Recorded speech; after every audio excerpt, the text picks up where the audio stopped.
So you know what? I think we're going to start because it's time, and as people log on and I can give them directions.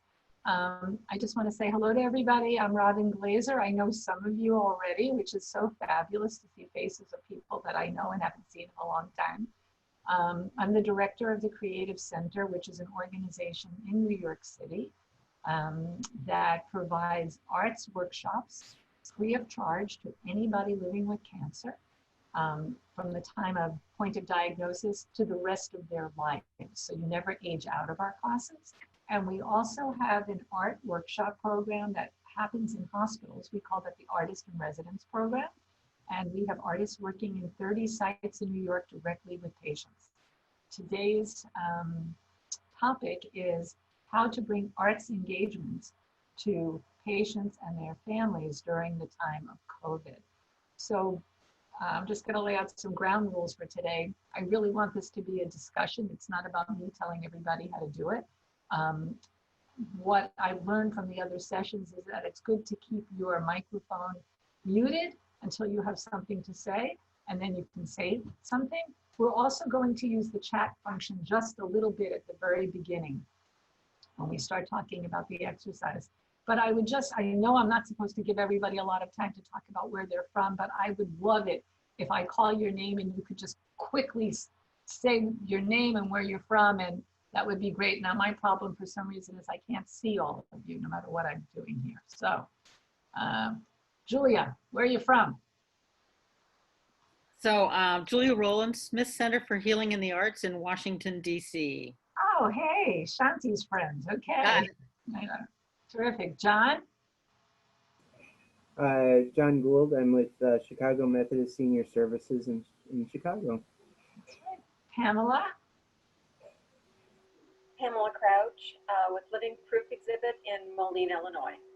Terrific. Now, unfortunately, that's all I can see. And no matter what I'm doing, no matter how I'm clicking, I can't see anybody. So can everybody else just feel, oh, here, I got it. Stacy, where are you from? Stacy? Oh, I'm from the Denver YMCA. Terrific. Okay, and Kathleen? I'm from Gilda's Club Chicago, and your Artist in Residence program was a big building block for some of our hospital programming. So that's terrific. Thanks, Kathleen. Katie? I'm also with Gilda's Club Chicago, but I am an art therapy intern. Okay, Megan, welcome. Megan? Hi, I'm Megan Craven. I'm from the YMCA of Southwestern Indiana in Evansville, Indiana. Hello, Rachel. I'm from the YMCA of Marquette County, way up in the Upper Peninsula of Michigan. Okay, now did I miss anybody? Because that's all I am seeing no matter what I do and how I click. So if you need to say your name, that would be awesome. If not, we'll have a small intimate group. So we're going to start out with an exercise. And I think the first thing I'd like everybody to do is take a good look. I'm going to time you.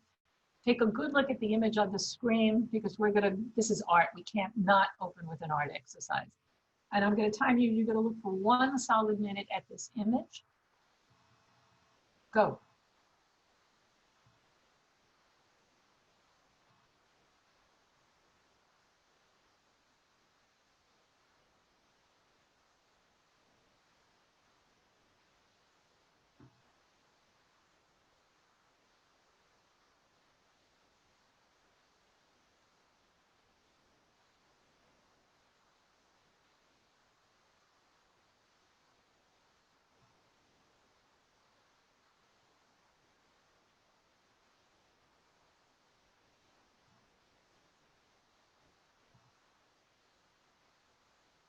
It's amazing how long a minute is.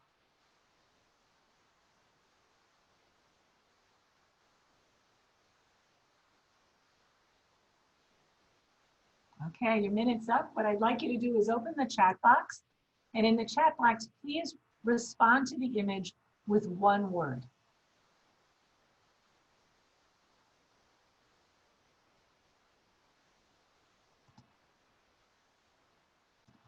And make it to everybody.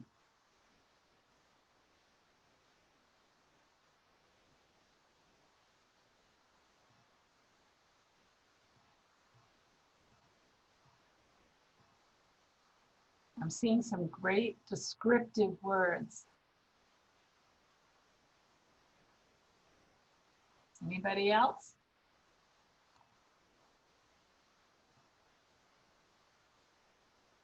So we have, starting at the top, we have complex, eclectic, woman, movement, reach, dance, and complex again. That's very interesting. Two people said complex. So the reason we wanted to start with this exercise, and Sabrina, you can keep this up for a few minutes. The reason we wanted to start with this exercise is to understand that everybody has a different response to what's in front of them. And that, I think, for me, is one of the first tenets of bringing arts to anybody, is that anybody can respond with anything. But the idea that everybody has their own response doesn't mean that we can't try to bring people together in a discussion or in an activity. And as you know, as probably all of you know, most of us, and I'd love to hear from everybody else, most of us who have been bringing any kind of programs into the healthcare space have now had to do it virtually. So I'll just tell you a tiny little bit about what we're doing to kind of address this issue. And then what I'd love to talk about are ways to make it a little bit better. Sabrina, I'm going to keep this image up for a few minutes, and then I'll let you know when I want the second image. So this image, does anybody know it?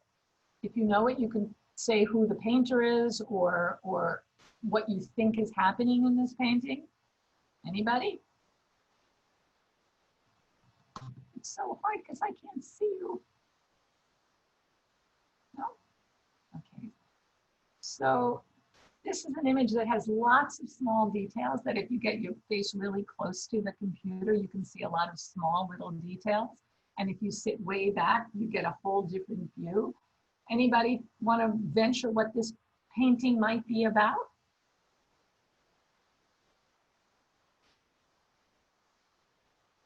Does anybody want to unmute? No? Okay. I'm going to actually call on an old friend. John, are you there? John Gould? I'm here. Hi, John. So I do remember you very well, and I would love for you to be able to just respond to this with some poetic words, as you often do. I don't know how poetic, but I just I feel like it's a woman in dance and with movement, choreographing everything around her. Woman with movement, choreographing everything around her. Choreography is an interesting word, John, because it implies that there's been some planning in this, correct? Yes. Yes. Anybody else? Stacey, I don't know you. Can you maybe unmute and just say something about the painting?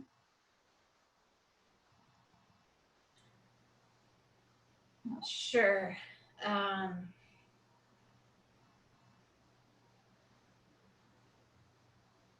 I don't know. When you're asking in the chat box, you know, one word, I was just thinking woman, and I'm just thinking dance. That's the only thing I can put together. No, that's fine. So this exercise is something that we often do with patients when an artist approaches a patient in the hospital. It's often awkward, right? The patient's in an infusion chair or in a bed, and we come to them, they don't know who we are, and we say, would you like to make art? And they say, first of all, how much does it cost? We say we're free. And then a discussion begins to ensue. And sometimes the discussion starts with the work of art that we're looking at together. And when we ask people, what do you think about this painting? They don't know. But if you ask people to create a list of things that they see in the painting, so for instance, I see an arrow, I see a woman also, and I think dance has been a perfect word for this. There's a lot of movement in here. All of a sudden, those words can start to elicit a conversation.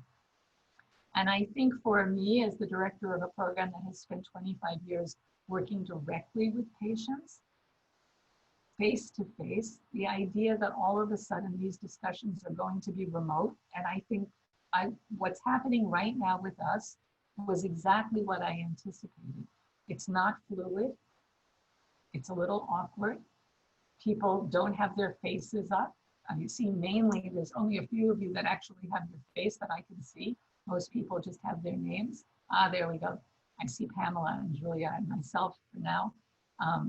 And that makes a huge difference. But we're working with participants all over the country who may not have the same kind of access. And Julia and I were both in a session this morning talking about the kind of disparities in technological connection of people.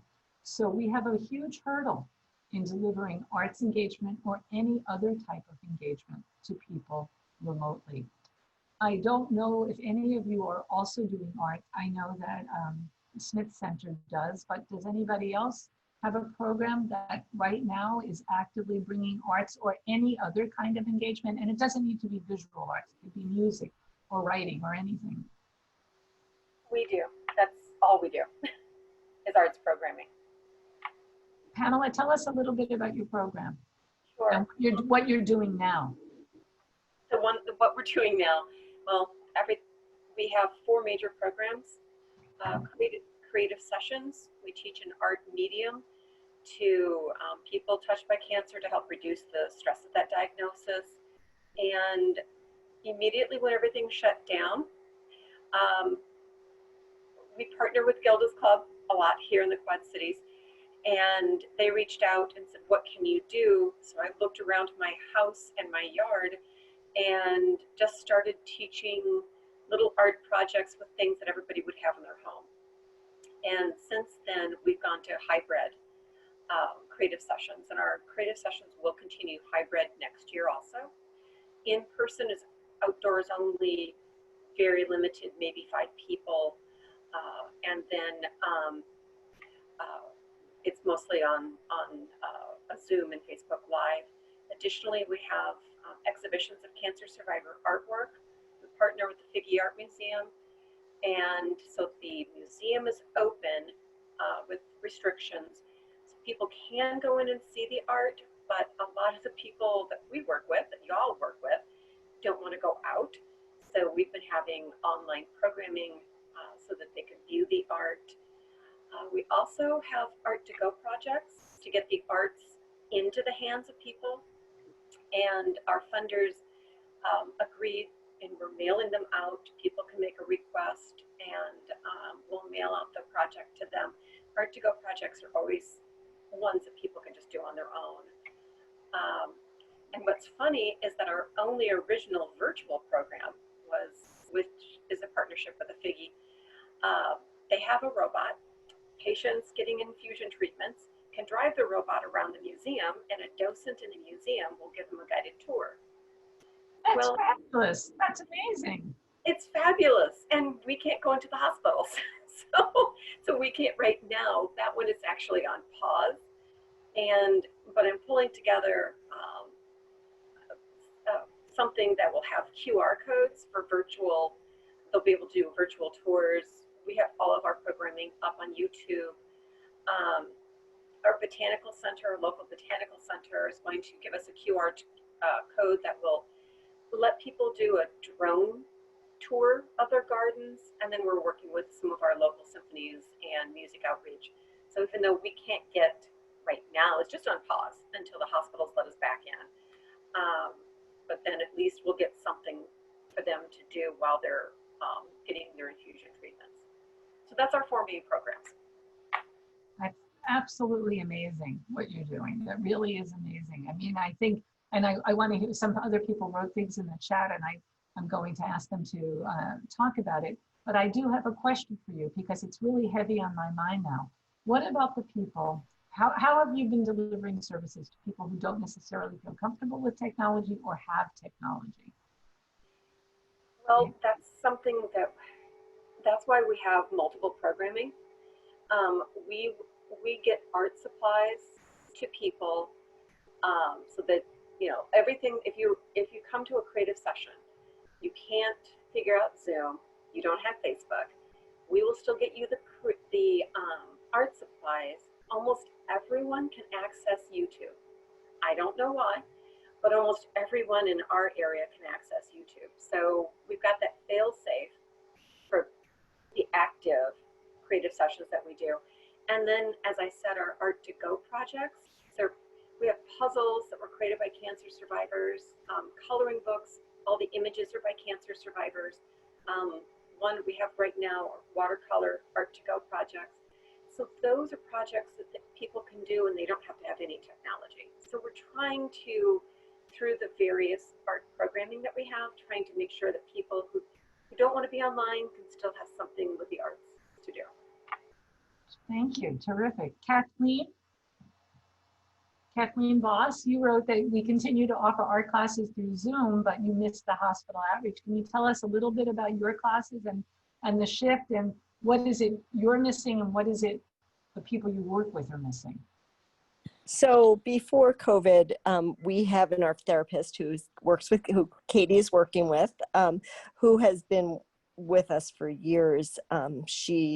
We transitioned from artists to actual art therapists, doing our hospital program several years ago, and Sophie's been with us. And so what she does in the hospital space usually is we offer group programs, including our other activities, yoga, mind, body, but we've also done art and jewelry and things like that in a room off the waiting area. But where she really has the biggest impact is in the infusion centers and in the inpatient units, specifically in the transplant units, working with individuals. And that's the part that we haven't been able to do. What we did, when COVID started was we transitioned. We had over 300 activities a month, and we transitioned about 150 of them successfully to Zoom, and have been doing primarily classes through Zoom. So Sophie continues to do several art classes. We've added a bilingual art class. We work with another local organization that used to help us provide music in the hospitals, and we've done a number of concerts with them, as well as the Chicago Lyric Opera. But there have definitely been challenges with having some of our participants be able to access technology or feel comfortable accessing technology specifically for art. I'm thinking of one member who will do a chair yoga class where she's off screen but doesn't really want to do the art classes, and that was something she really enjoyed. One of the things that I'm really excited about that we've done is we're looking at how we can get the art supplies to people who are at home.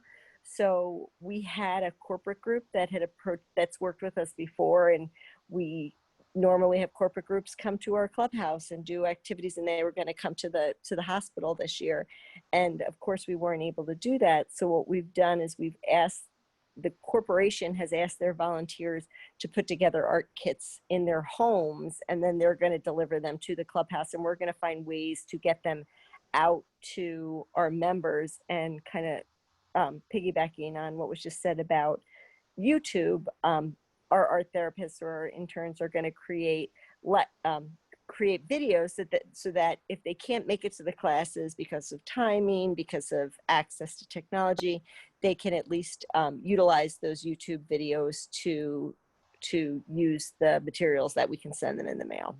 That's really fabulous. I want to share with you, though, something that actually happened to us yesterday. Those of you who know our program know that we're in almost every hospital in New York City. And half the hospitals have stopped paying for the services until we can come back live. And the other half have kept it, and the artists are working in a variety of ways to continue to deliver services. So for instance, the individual artists and residents in our program all got Google phone numbers because, privacy is a big issue. And we don't want anybody kind of stalking the artist, which, believe it or not, has happened over the past 25 years. Or 26 years. They also got dedicated emails that were just for the purpose of setting up individual Zoom sessions with patients. And they're still being paid as though they're working in the hospital. What we found out yesterday was that the head nurse of one of our programs was not willing to give out the flyer to patients in the hospital that has all this information because she was concerned, quote, that it had COVID on it. Now they give out, so last night I got a call from the doctor who is actually paying for the services through a fund that he manages. And he said, it's funny how COVID only goes on your program and it doesn't go on the hospital bills that they hand everybody when they're leaving. So, you know, I think the misinformation and the lack of information about COVID has been a real challenge to us. Even when we are working remotely, we still need to have somebody creating that interaction. We also have artists that, like many of you, and Kathleen, I really hear you. I wish we had a corporate group putting together the art kits, because that's been the hardest thing for us. And we also have a YouTube channel where we post live recordings of our classes, plus individual art making tutorials that match the art kits. So I'm going to ask all of you, we are more than willing to have any of your participants come into our program. We call that the pandemic perk. Our live classes in our workshop program, not the hospital program, but our live classes only held 12 people. We felt that was the max to create that intimate space and give proper instruction. But now we can host up to really 100 people on our, which is too many. But we've been having classes that have 40 to 50 people on them, and we're finding that the cancer community is amazing. We have people logging on from California. We've had people from Germany who heard about our program because there was a little piece written about it in some journal. So all of a sudden, this community of cancer patients and cancer survivors has become huge. And again, I'm saying this to all of you, and I know that Suzanne Stone has promised to be able to send us emails of everybody in each class, in each session, so that we can share this information. And it would be wonderful if the rest of you felt like you could do that, to let people into the Zoom. When we go back to live, we'll have to go back to our tiny cohorts, but I think it would be wonderful to get people all together that way. Anybody want to respond to that? Yeah, Robin, it's Julia. So will you put in the chat the link to your online link so we know how to get to you? Yes, I will. And I'm going to have to jump off. Unfortunately, I have another call that I have to be on. But I did want to say, so Smith Center for Healing in the Arts does the same thing in Washington, D.C. We went all live online. All of our programs, free access. So it's another resource for people. But a couple of creative things. We've had an artist in residence program for years. We started at Walter Reed, the Medical Center, the Wounded Warriors. We've been working at the Hospital Center. We now have a very big program across the river in Virginia at Inova Shar. One of the things that kind of the creative things, in addition to the kits, is they've done sidewalk art. So you could look out the window depending on where your facility is located, and that the professionals coming in and out could also see this. Same thing with our musicians. They sing outdoors or in atria if there's space for them, or take their musical instruments there. The other is we have now poets as part of our group, so you can actually create poetry, and they will do it by phone. You can make an appointment and do phone calls. I love that. People are really getting creative. There's no question. Oh my goodness, I'm putting that in the chat. What a brilliant idea, Julia. Thank you for that. What a great idea. You know, John, I don't know if you're still on, but John Gould works for the Methodist Senior Services. And what in New York at the Creative Center, we're part of a much larger settlement house organization. And we've been attaching to their senior services some of our services, even though not everybody who's older has cancer, but it turns out we're finding out a lot of them do. Or have been cancer patients in the past, but we are also putting, we had been putting poetry into the go bags for their lunches that are pickup lunches. So that's another way to connect to people who don't have technology. And we've also done a postcard campaign where every one of us, I know that all 12 people in this conversation probably have a drawer full of art postcards that we bought and never mailed. And there are many organizations around the country that are collecting these with kind of funny notes or little poems, and you send them to the organization, and then they will either send them to their members or they put them in the lunches that are being picked up as part of Meals on Wheels. Anyone else? Good Samaritan, I don't know who you are. Can you unmute? Good Samaritan? No? Does anybody else have a solution that they've been trying or that has worked or hasn't worked? John, what about you at Methodist?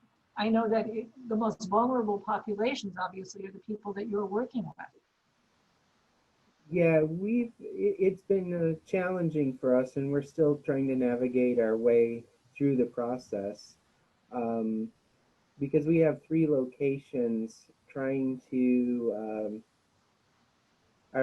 interestingly enough, our art therapist has gotten,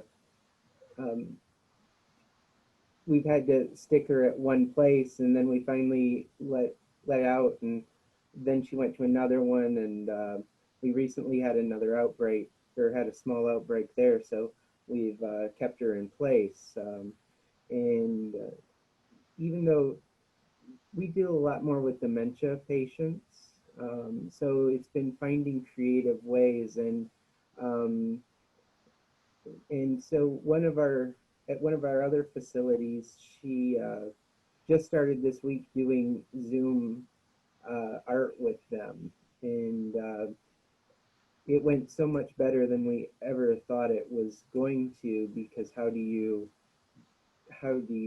translate that with somebody that has hearing problems, sight problems, and as well as memory loss, and it was just a really good experience for them. And we've had a lot of volunteers that have reached out. We have one musician that she was so excited that she rented a cherry picker, and she always wears these extravagant ball gowns, and she came and got in the cherry picker and went up so people could go to their rooms and see her outside their rooms, and nobody had to leave. John, that is quite incredible. I mean, the visual in my head is amazing, of a woman in a ball gown, a cherry picker going up and down outside your building. Exactly. So I'm going to put that in the chat. John, do you happen to have any photos of that? I believe we do, and she was actually featured on some national programs. I'm trying to think of her name, but yeah, I do. I'll share those.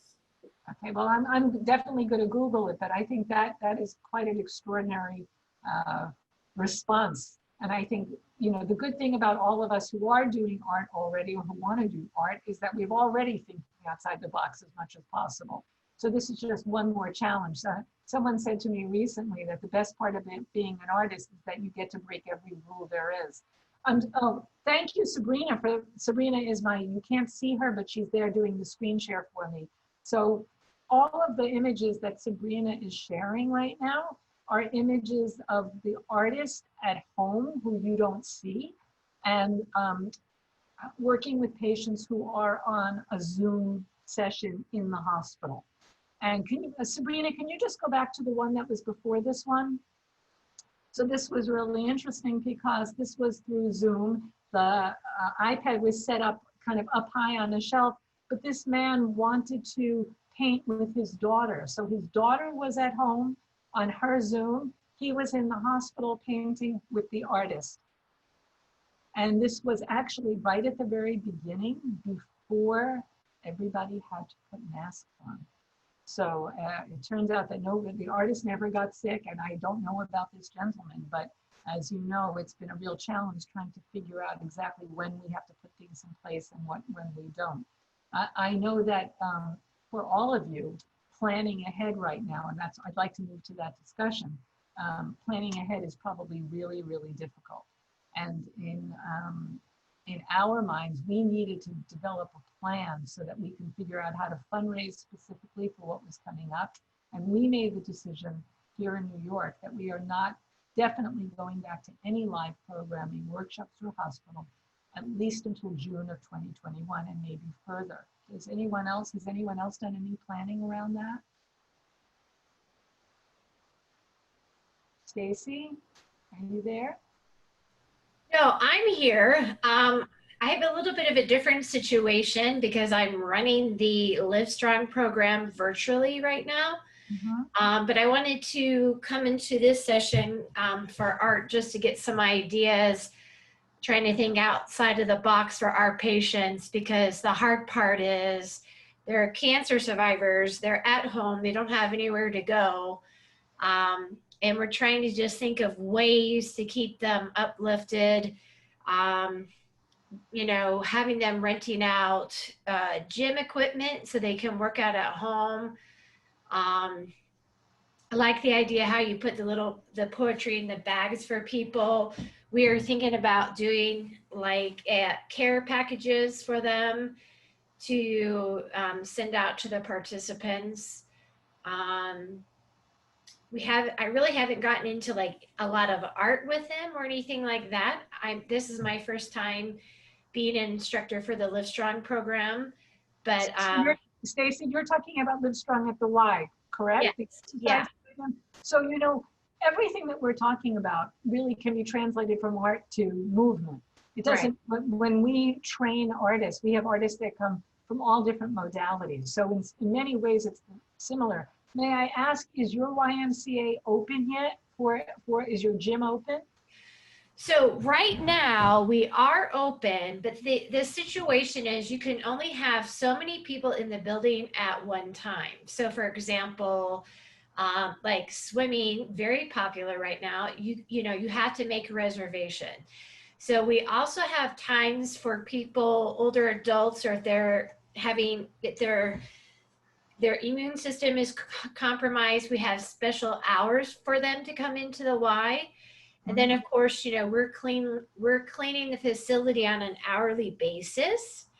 And we were having some classes outside at the branch that I work out, and now we're starting to bring them in because of the cooler weather. But again, it's, you know, wearing your mask 6 feet apart at least, no more than, we have a really big gym, no more than 15 people. I think the thing that I'm struggling the most with, if anybody has any ideas, is when someone during this session is just, and like I said, this is my first time doing it, when they're breaking down and crying about things that are going on, whether it be, you know, they can't get out and, you know, they're having a hard time wondering what they're going to do for the holidays. That's where we thought about like a holiday care package. But when they're crying virtually, my partner and I, we're just trying to figure out how to support them more and what else we can do. Because I feel like virtually, it's hard. Like I could tap that person on the shoulder. I could give them a hug. That's what I'm struggling with, is how can I connect with the cancer survivors and let them know that, hey, we're here for you. Do you know what I mean? I don't know.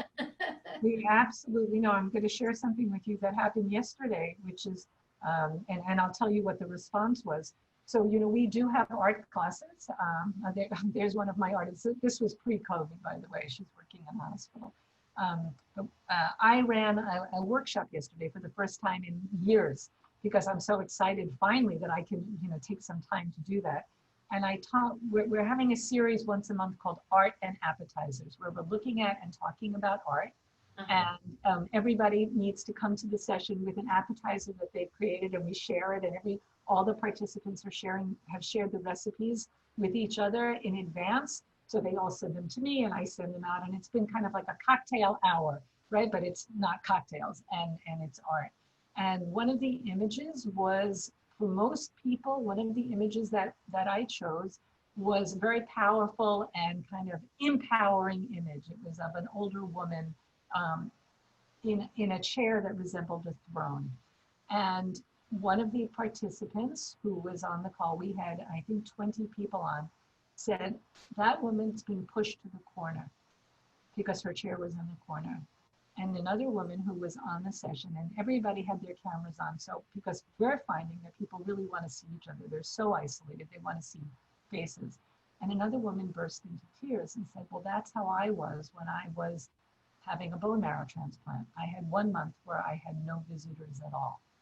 And the rest of the group which I didn't have to say one word, but the courage that the rest of the group gave both of these women by their comments back, which was, yes, we've all been there, but look how far you've come. Or I remember you when you were in one of my classes before, and you were so generous with another person who had just gone through this herself.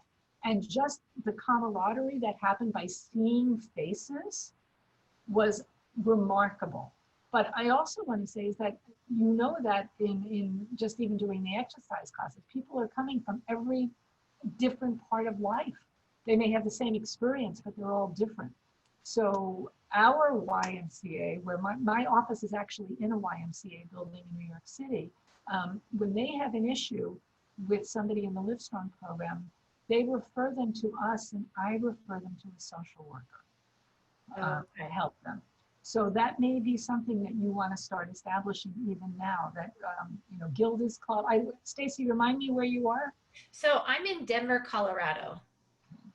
So you actually, I think you had a Gilda's. I don't know if you still do, but there are other cancer support organizations in Denver. And just having a list of people to make referrals to, I think would be great. That's just my response. Does anyone else have another idea? No, that's a good idea. Thank you. Yeah. Just piggyback onto what you're saying. No, there is not a Gilda's Club or cancer support community in Denver, but there is a hotline that people can be referred to for either resources and or one-on-one. And then I would go back to what you were saying, that I think our response in those situations is always, has anybody else had this experience? I mean, that's the beauty of the group dynamic, right? That you can put it on the group to answer initially, and usually it will normalize the experience, and it's in a way that's as comforting as a hand on the shoulder. Okay. Thank you. Kathleen, I'm really glad you said the word of, the group experience, because what we're finding, believe it or not, is that the Zoom platform, people are opening up more on Zoom than they normally have when we were live. In our live classes, there's a very sharp beginning and a sharp ending also, because we occupy a space and we have to be in and we have to be out. And everybody is there to learn something. So they're highly focused on their artwork, and really emotional stuff doesn't come up very often. But on Zoom, where people are home and a little bit more comfortable, and maybe in some ways that slight anonymity gives them license to maybe evoke their feelings and put them out there a little bit more. And it's been really mind-blowing for us to see that happen. Anyone else have that similar experience? Well, I just wanted to share kind of something that we've done. I'm a cancer survivor 4 times. This year, we launched Make Hope Soar, the Birdhouse Project, because when I was first diagnosed, I lost my ability to remember my words. I had aphasia through some of my treatments.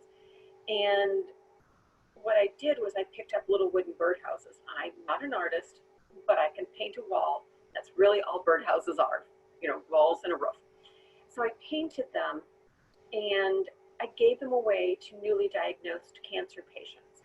And at that time, what I discovered was it made me feel better to do something for someone else, and I couldn't be sad when I was painting little birdhouses. So we resurrected that this year in celebration of our 10th anniversary, and COVID hit. And I can't tell you how many people in our community have said, thank you. I'm at home, I'm painting little birdhouses, because we've asked them to put a message of inspiration on the bottom, keeping in mind, didn't know exactly where they're going. They're going to Gilda's Club, they're going to both of our hospitals, but we don't know who's going to be getting it. But we have several people in one of the wellness classes I go to, and Kathy said, I just keep painting birdhouses. I just do a little bit every day, but I know I'm doing something that is going to make a difference to someone else. So there's still that sense of worth. There's that sense of community, even though we can't get together. Girl Scout troops, church groups, they've all been doing this. And a community-based project where you don't have to be in the community, I think is something that helps all of us kind of work through this isolation. A lot of us are having difficulty because it reminds us when we had to isolate during chemotherapy. Now we're isolating again.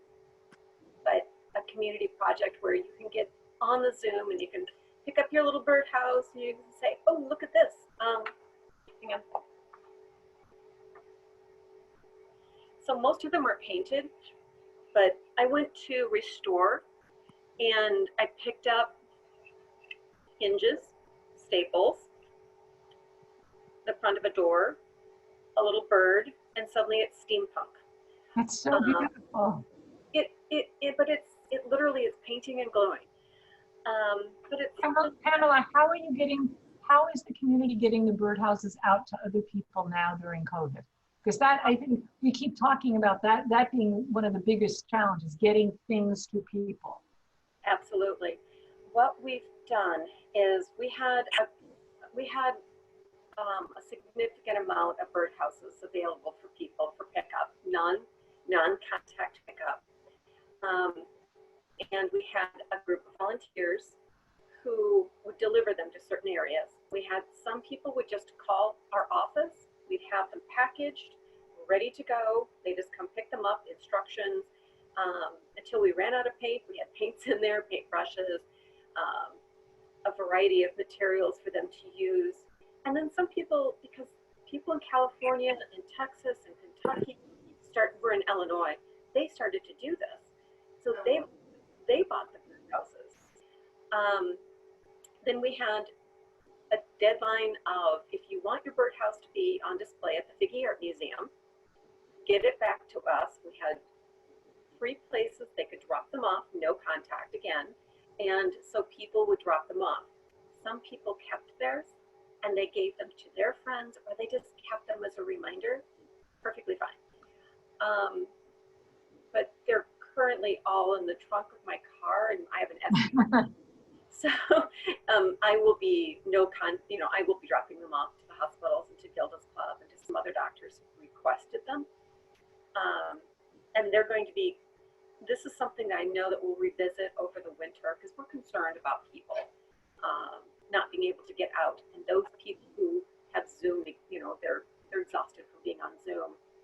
And it's very simple. It's a very simple project. Pamela, I'm going to ask you to contact me because I'm wondering if even our group, we're a group that's all across the country on just this one call. How fabulous would it be to make this a national project? And maybe to get some corporate support for it by providing the birdhouses from our very much loved Michaels, for instance, to supply the birdhouses to do this. I mean, I think this would be an amazing campaign for a corporation during the time of COVID to connect with the people who need it the most. John Gould was at one of the trainings that we do at the Creative Center where we train other people to do what we do. In fact, our training is coming up virtually now in March. We had to cancel our training. And one of the talking points throughout the training is how to get this work funded by corporations. We know we're not getting it from government, so we might as well try to get it from the corporate world. And I think this would be so fabulous. I would even help you write the pitch, Pamela, to Michael's or to another one. But I think the national reach would be great, where each one, Girl Scout cookies go all around the country. Why can't birdhouses? And I think that's really fabulous. Thank you. Royal Neighbors of America actually provided some funding for this.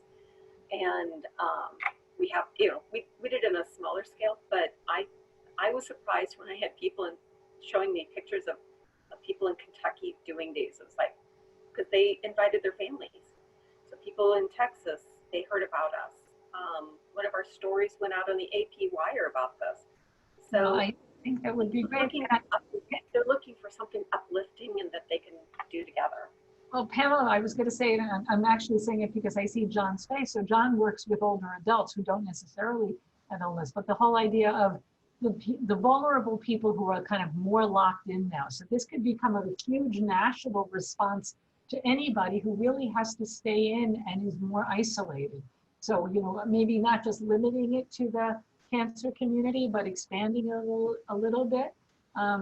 So John, if you're interested, and Pam, I think we should get together and really brainstorm this. I think this is a wonderful idea. Yeah, I was sitting here thinking how amazing this was, and how much it could really, especially with the isolation that our seniors are feeling right now, you know, trapped in a big building. It would be amazing because we have a large volunteer program, and I was thinking, oh, that would even be cool. We could involve volunteers into this program.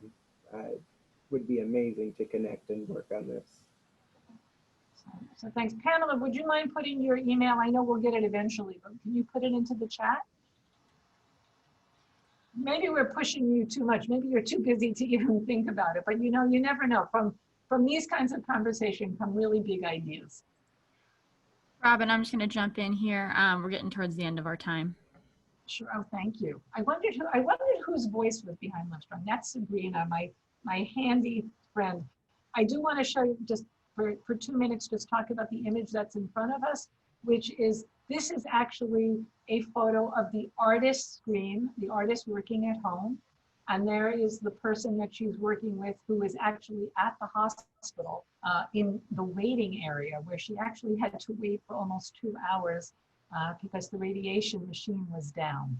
And so the wonderful social work staff set her up with the hospital iPad to work on a drawing, and this is what we've got. So we're, you know, just a little tip for the rest of you, we are giving corporations, like you see how we focused on where it says MacBook Air, we're sending this off to MacBook. We want Apple to understand how we're using their products in hopes that maybe they will donate products. I am not against begging for whatever we need, especially during these times. There are organizations and companies, for instance, like computer companies and Zoom, that are making a lot of money during this time. And we're so glad they're there, but it's time for them to start giving back a little bit more. So Pamela, thank you so much. I'm going to take a screenshot of the chat because I don't know if it's going to be available. Actually, Sabrina, can you tell us out loud whether the chat is available afterwards, or should we just take notes off of that? The chat is no longer available once the meeting is ended. Okay, so everybody, if you need anything from the chat box, get it now. And I'm going to ask, we have 10 minutes or so, or 5 minutes really. Does anybody else want to talk about an issue that they're having, or maybe we can help brainstorm it together? Not right now. Okay. Well, I'm going to then end this call and our session, and thank you. And I will also let you know again that any one of you who works, unfortunately, our classes right now, John, are only open to cancer survivors and the people who take care of them. Oh, this is my favorite new picture. I just got this the other day. This is a woman working on Zoom outside her house, working with the artist that she had been working in the hospital with for several months, and creating a painting outside. That's outside her garage. So thank you, Sabrina. I'm so glad Sabrina's there doing this for me because I totally forgot about them. But I do want you to know that from March until the end of August, we opened our classes to anybody because we felt that COVID was a chronic illness, or the fear of COVID was a chronic illness. But now that so many people, there's so many other resources for everybody, that we're limiting our classes only to cancer patients, cancer survivors, and caregivers. And again, I'm more than happy to let any of your participants into our classes. If you go to our website, it's right on the homepage. There's a link that where you can click on the link for the November and December classes. And then our classes come out every 2 months. And there's also a newsletter. And if people sign up for our newsletter, that newsletter is weekly. We also have pop-up classes. So we have live classes, and we also have webinars, which are live at the time, but the webinars are posted later. And John, your people can access anything that is on the YouTube channel, as long as they're not participating live. So thank you, everybody. It's been wonderful to learn about your programs. I'm hoping that we can stay together and really start a birdhouse movement, Pamela. I think that would be awesome. So thank you.